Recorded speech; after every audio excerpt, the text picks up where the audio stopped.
হাসিব, হলো তোমার? ৮টা তো বেজে গেল।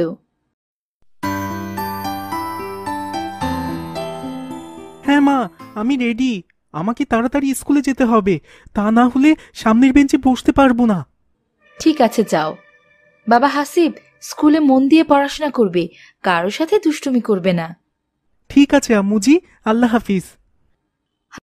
হাসিব আগে আগে স্কুলে গিয়ে সবার সামনে বেঞ্চে নিচে বসে পড়ে, আর পাশের সিটে জায়গা রাখে জায়ানের জন্য। কিন্তু জায়ানের আগে রায়হান পৌঁছে যায় ক্লাসে। আসসালামু আলাইকুম। হাসিব, আমি কি তোমার পাশে বসতে পারি? না না, তোমার মতো কালো আর গরিব ছেলের পাশে আমি বসতে আগ্রহী না। এখানে জায়ান বসবে। জায়ানের আগে তো আমি এসেছি, আমি এখানে বসবো। পেছনে অনেক খালি জায়গা আছে, ওখানে গিয়ে বসো।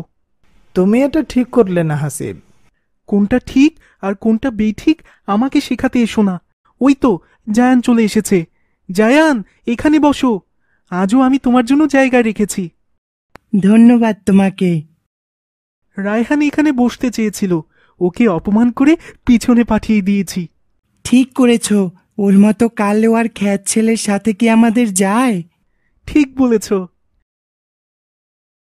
হাসিব ও জায়ান দুজনে স্কুল ছুটি শেষে বাড়ি ফিরছে। এমন সময় তারা পেছনে ফিরে দেখতে পায় রায়হানও তাদের পিছু পিছু হাঁটছে।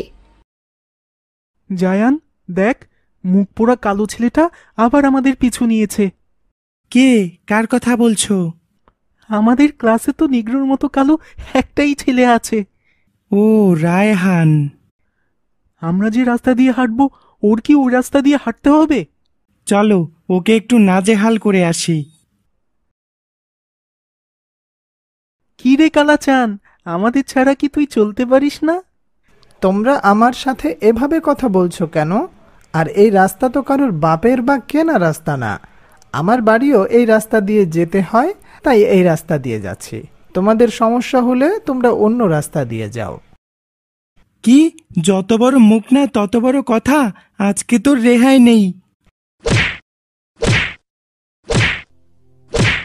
আমাকে মেরো না, আমি তোমাদের বন্ধু হই। কালো বলে কি আমি মানুষ না? এ অবিচার স্বয়ং আল্লাহ পাকও সহ্য করবে না। লজ্জা থাকলে আর আমাদের সাথে মেশার চেষ্টা করবি না। আজকে ইচ্ছে মতো অপমান করেছি, লজ্জা থাকলে আর কোনোদিন আমাদের সাথে মিশতে চাইবে না। স্কুল শেষে হাসিব বাসায় ফেরার সাথে সাথেই দাদুর সাথে দেখা হয়ে যায়। আসসালামু আলাইকুম দাদু ভাই, আজকে আসতে দেরি হলো যে। তোমার স্কুলের সময় কেমন কাটলো? ওয়ালাইকুম আসসালাম দাদু ভাই, সব কটা ক্লাস করেছি। বন্ধুদের সাথে খেলাধুলা করতে করতে একটু দেরি হয়ে গেল।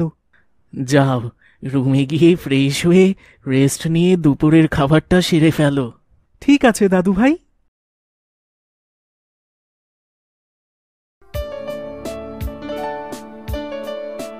সন্ধ্যাবেলা হাসিব তার বাবা মা ও দাদুর সাথে নাস্তা করছে। এমন সময় হাসিবের মা হাসিবকে জিজ্ঞেস করলো, হাসিব, তোমার পড়াশোনার কি অবস্থা? এই তো মা, চলছে। তোমার সাথে রায়হান নামে একটি ছেলে পড়ে না, ওর কি অবস্থা? ছেলেটা অনেক মেধাবী আর খুবই ভদ্র ছেলে, আমার সাথে দেখা হলে খুব সম্মান করে। ওই কালামানিকের কথা বলছো? আজকে ওকে দিয়েছি মন মতো উত্তম মধ্যম। মানে কি বলছো এইসব? মা, রায়হান দেখতে অনেক কালো, ওরা গরিবও। ওদের সাথে কি আমাদের স্ট্যাটাস যায় নাকি? ও আমাদের সাথে মেশার চেষ্টা করে, আমাদের পাশে বসার চেষ্টা করে। অনেক মানা করেছি, তাও শোনে না। তাই আজকে আমি আর জায়ান মিলে ওকে মেরেছি। কি কি বলছো এইসব? তুমি আর জায়ান মিলে ছেলেটাকে মেরেছো? এই শিক্ষা দিয়ে আমি তোমাদের বড় করেছি? বৌমা, তুমি শান্ত হও, দাদু ভাইকে আমি বুঝাচ্ছি। শোনো দাদা ভাই, তুমি কি জানো কারোর সাথে হাসি মুখে কথা বলা, ভালো ব্যবহার করা একটা ইবাদত? আজকে তোমাদের ব্যবহারে নিশ্চয়ই তোমার সহপাঠী রায়হান খুব কষ্ট পেয়েছে। কাজটা তোমরা মোটেও ভালো করনি। আমরা সবাই আল্লাহর সৃষ্টির সেরা জীব, আমাদের ভিতরে কোনো ভেদাভেদ থাকবে না। তো দাদু, রায়হান তো অনেক গরিব আর কালো, ওকে দেখলেই কেমন যেন লাগে। ওদের সাথে কি আমাদের স্ট্যাটাস যায় নাকি? বাবা হাসিব, শোনো, আজকে তোমার গায়ের রঙও কালো হতে পারত, তোমার সাথে কেউ এমন আচরণ করলে তোমার কেমন লাগতো? জি, আমার খুবই খারাপ লাগতো। এই প্রসঙ্গে কুরআন ও হাদিসের বেশ কিছু বর্ণনা পাওয়া যায়। আবু মুসা আশারি রাদিয়াল্লাহু তাআলা আনহু থেকে একটি বর্ণনা পাওয়া যায়। রাসূল সাল্লাল্লাহু আলাইহি ওয়াসাল্লাম বলেছেন, নিশ্চয়ই আল্লাহ তাআলা আদমকে এক মুঠো মাটি থেকে সৃষ্টি করেছেন এবং এই মাটি তিনি জমিনের সব জায়গা থেকে নিয়েছেন, যার কারণে আদম সন্তান হয়েছে জমিনের প্রকৃতির মতো, কেউ লাল, কেউ কালো, কেউ সাদা ও কেউ হলুদ, এমন নানা বর্ণের। এভাবে কেউ হয়েছে নরম স্বভাবের, কেউ হয়েছে কঠিন, কেউ ভালো, আবার কেউ বা খারাপ। জি দাদু, আমি বুঝতে পেরেছি আমি ভুল করেছি। আমি আর জায়ান রায়হানের সাথে অন্যায় করেছি। ধন্যবাদ, তুমি তোমার ভুল বুঝতে পেরেছ। আশা করি আর কখনো রায়হানকে তুচ্ছ তাচ্ছিল্য করবে না। ঠিক আছে। পরদিন সকালে রায়হান স্কুলে যায়। তাকে দেখে জায়ান ও অন্য বন্ধুরা মজা নেয়। কিরে রায়হান, তোকে তো গতকালকে অনেক উত্তম মধ্যম দিলাম, আর আজকে স্কুলে এসেছিস?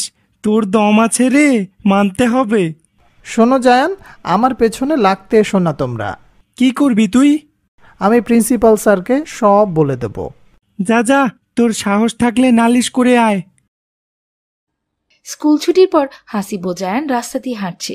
রায়হান ওদের পেছন পেছন হাঁটছে, কারণ রায়হানকেও একই রাস্তা দিয়ে যেতে হয়। কিন্তু হঠাৎ একজন অপরিচিত লোক ওদের ডাক দেয়। ছোট বাবুরা, তোমরা কেমন আছো? আপনি কে? আপনাকে তো চিনতে পারলাম না। আমার কথা তোমাদের মনে নেই? অনেক ছোট থাকতে আমাকে তোমরা দেখেছো। তোমাদের আব্বুর বন্ধু হই। চলো আজকে তোমাদের পার্কে ঘোরাতে নিয়ে যাই। না, আমরা যাব না, আম্মু শুনলে রাগ করবে। আমার কথা বললে কিচ্ছু বলবে না। চলো চলো, আমরা ঘুরতে যাই। চল না, অনেক মজা হবে। এই চকলেটগুলো নাও, খেতে খেতে আমরা পার্কে যাব। এইদিকে রায়হান এমনটা দেখে তাদের অনুসরণ করতে থাকে। কি ঘটে সেটা দেখার জন্য। হঠাৎ রায়হান দেখতে পায় হাসিবার জায়ান অজ্ঞান হয়ে মাটিতে পড়ে আছে। তখনই রায়হান ছেলে ধরা বলে চিৎকার করে ওঠে। কে কোথায় আছেন? বাঁচান প্লিজ, আমাদের বাঁচান। ছেলে ধরারা আমাদের ধরে নিয়ে গেল। রায়হানের চিৎকার শুনে আশেপাশে লোকজন জড়ো হয়ে লোকটিকে ধরে ফেলে। এই লোকটি ছেলে ধরা, আমাদের বন্ধুদের কিডন্যাপ করে নিয়ে যেতে চেয়েছিল। না না, আমি ছেলে ধরা না, আমি এদের পরিচিত। একটু মিথ্যা কথা বলবেন না। আমি আপনাকে শুরু থেকে ফলো করেছি। ওদেরকে আপনি ঘুরতে নিয়ে যাওয়ার কথা বলে চকলেট খেতে দিয়েছেন। চকলেট খেয়েই ওরা অজ্ঞান হয়ে পড়েছে। লোকটিকে পুলিশে দিতে হবে। বাহ, তোমার মাথায় তো অনেক বুদ্ধি। তোমার জন্য আজ তোমার বন্ধুরা ছেলে ধরার হাত থেকে বেঁচে গেল। কারো কাছে কি পানি আছে? একটু পানি ছিটানো লাগবে ওদের চোখে মুখে, তাহলে জ্ঞান ফিরে আসবে।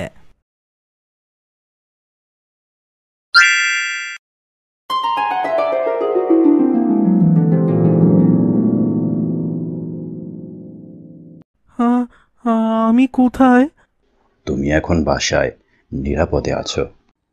আল্লাহর অশেষ রহমতে তোমরা বেঁচে আছো, তোমাদের কোনো বিপদ হয়নি। আজকে আমরা সত্যিই ঋণী হয়ে গেলাম। তোমার বন্ধু যাকে তোমরা অবহেলা করতে, কালো গরিব বলে দূরে দূরে রাখতে, ওর বুদ্ধিদীপ্ততার কারণেই আজ তোমরা ছেলে ধরার হাত থেকে রেহাই পেয়েছ। সে আমাদের হিরো। আমরা আমাদের ভুল বুঝতে পেরেছি, আর কখনো এমন করব না কারোর সাথে। তোমরা আমার বন্ধু, তোমাদের উপর আমার কোনো রাগ নেই। ধন্যবাদ তোমাকে। আশা করি তোমরা আজকের পর থেকে সবাই মিলেমিশে থাকবে। কালো, সাদা, ধনী, গরিব কোনো ভেদাভেদ থাকবে না তোমাদের ভিতর।